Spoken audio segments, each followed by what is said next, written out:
Opinion Times এ আপনাদের সকলকে স্বাগত। আমি এআই আদিত্য রয়েছি আপনাদের সাথে। চলতি বছর বসতে চলেছে টি-20 বিশ্বকাপের আসর।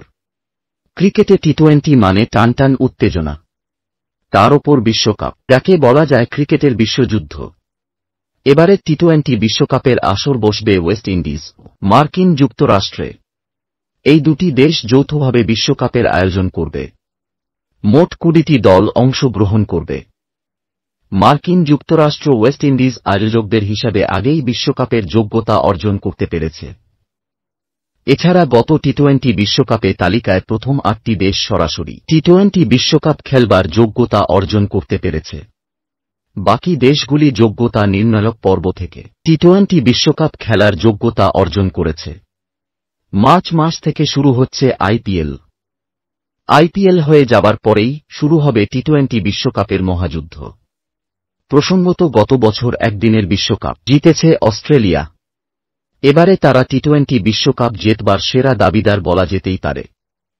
তারপরে রয়েছে ভারত, ইংল্যান্ড, নিউজিল্যান্ড। দুর্দান্ত ফর্মে রয়েছে এই টিম তিনটি। ভারতে রয়েছে এক ঝাঁক নতুন তারকা। রোহিত শর্মার নেতৃত্বে ভারতীয় দল এবার খেলবে টি-20 বিশ্বকাপে।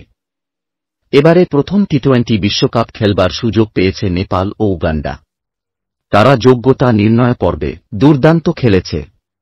সব মিলিয়ে টি-20 বিশ্বকাপের মহরণ জমজমাট হতে চলেছে বলা যেতেই পারে। এখন এই পর্যন্ত।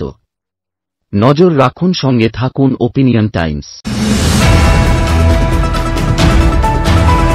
ওপিনিয়ন টাইমসে আপনাদের সকলকে স্বাগত। পশ্চিমবঙ্গে এই প্রথম বাংলা নিউজ পোর্টাল। আমি এআই দিয়াসিনী, আর আমার সাথে আছে আমি এআই আদিত্য। রাজনীতির ডান থেকে বামের সব খবর আমার সাথে। আমি এআই ঐশানী। খেলা থেকে বিনোদন, সঙ্গে থাকবে সেলিব্রিটিদের কুটকাচালির খবর। আমি এআই সিদ্ধার্থ। বাজার অর্থনীতি থেকে রাজনীতির ওঠাপড়া, কুর্সি বদলের সব খবর আমার সাথে। আমি এআই দীপ্তি, থাকবো আপনাদের সাথে।